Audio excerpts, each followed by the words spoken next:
When your child is having an emotional response to something that we're perceiving to be quite illogical, it's very hard not to have that emotional reaction ourselves. And in today's video, I'm sharing a two-step process on how to be an emotional anchor when things are getting quite heated. So if this sounds interesting to you, stay tuned, give it a big thumbs up because it really does support my channel. Don't forget to hit subscribe and tap that bell so you get notified when we upload every Monday and Thursday. And let's talk about riding those waves of emotions. If this is our first time meeting, thank you so much for clicking on today's video. My name is Beck and I'm a mum to 4. I have 2 boys under the age of 2, and then I have 2 girls who are currently 4 and 6. So the emotion in the Rashidi household is all over the place.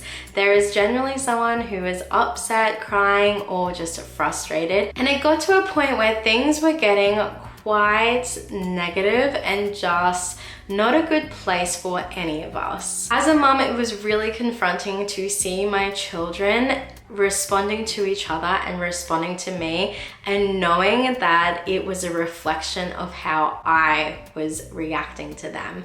I was at a point where I was snapping and being very negative towards myself and them over minute little things, and it was just becoming very toxic, and I know that I needed to change, but I didn't know how to change what was currently happening. After some research, I came across this style called Gentle Parenting, and I really see the validity in it because it's about your emotional response and being that anchor to your child, because your child's brain is still developing.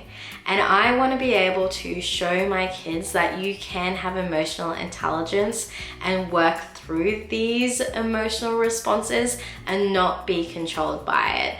And at that point, I was definitely being controlled by my emotions, and I didn't like it. With gentle parenting, the principle is all feelings are valid, but not all behavior is. We are allowed to have feelings. We are going to feel feelings, but it's what we do with those feelings that is really important. And today I am sharing that 2-step process on how we can support them when they are feeling these feelings. And especially for our little guys, these are the first times that they are feeling them and they don't know how to process it. Firstly, let's have a look at brain development. Our kids are going to be working in their primitive brain where it's fight, flight, or flee. And this is really hard because it's 100% emotion at 100% of the time, which means there's not going to be any logical reasoning, and trying to reason with them is just going to go in one ear and out the other. The reason for this is their frontal lobe isn't activated yet, and it won't be activated until they're about 6 or 7, which is really difficult because the frontal lobe controls decision making, self-control, impulse control, and emotional regulation. And when you think about your child having a big emotion, it's because they have impulsively done something and they don't know how to regulate their emotions afterwards. Now, with the principle of gentle parenting, we are going to be respectful in them having this big feeling. It is all too easy to fall into that response where you think it's a personal vendetta against you and that they are purposely trying to make your life hard, which they aren't. They just don't know how to regulate their emotion, and it's our job to model and support them through it. Now, I'm sure you can relate to the fact that nowhere in the history of mankind has anyone saying calm down actually worked in calming a child down. And it's not going to help when you are faced with a child who is not able to logically reason their emotions. Saying those words aren't going to help. So let's get into step 1 on how we can actually calm our child down. The first step in calming our child down is to be connected to them and to validate what they are feeling. And we're going to be able to do this by getting down onto their level and being at eye line. Now, this is really important because as a parent, we probably parent 80 to 90% of the time in an upright standing position, just because it's easier and it's where we're doing our things and jobs and lists and all that jazz. But when we are wanting to be connected to our children, we really do want to get down, and we want to take some breaths on that way down, because you're probably going to be feeling big feelings yourself, and you want to be able to be that sense of peace and calm for them. So on the way down, I always take a couple of breaths, and I'll even take a couple of breaths when I'm actually down and in their eye level. And then this is where you are going to validate their emotion. When creating that safe place, you can say that I can see that you're feeling frustrated, angry, sad. When we first started introducing gentle parenting, we would then identify and connect with that feeling, especially for our second daughter, and say that we understand that she's feeling sad. We can see that she's feeling sad because she's crying and she's wanting to give us hugs, and that we feel the same way when we're in the same position, and that she's not alone in that. And that really did help her feel connected to what she was feeling and that she was understood by us. Once you've validated that emotion, your child is going to have that connection to you. They're going to feel secure and they're going to feel supportive. And that's when you're going to give them two options. If they are uncontrollably crying, they might need some space. They might also want a hug. And so I like to offer both options to my kids because I don't know which option they're going to pick. Sometimes my child who loves a hug wants some space and wants some alone time to decompress and regulate their emotions, while other times they actually really do need that tight pressure to be grounded. And it surprises me sometimes the options that they pick. But when I think about it, I know that there's a clear pattern in what I need when I'm feeling emotions. If I'm feeling sad or lonely or just one of those blue emotions, I need and crave that deep pressure hug. But when I'm feeling angry or frustrated, like those big red emotions, I need space. I need to be able to regulate my breathing, come off that top of the volcano and come back to the cool, calm ocean. And my kids are gonna be the same. They're literally little versions of me. So I like to give them the two options of hugs or being left alone, and then we get on to step two. Now, before we move on to step two, let's be really clear in the fact that as a parent who is trying gentle parenting, you do have boundaries in place because not all behavior is valid.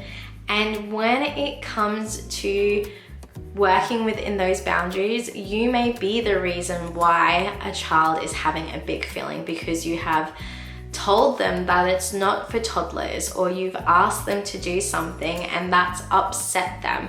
You are able to be the place that they connect to and feel supported and secure with, even if you have caused it. And it's really important to actually restore that relationship, even though you are their mum and you're teaching them, not controlling them. It's also acceptable for you to be that place of comfort and love. So now that they feel heard and understood and connected and secure and all of those lovey-dovey feelings, they have calmed down that primitive side of their brain. And now is the opportunity to teach them how to have emotional intelligence, and you're able to help them regulate and show resilience. Yesterday, I was dealing with one of my daughters.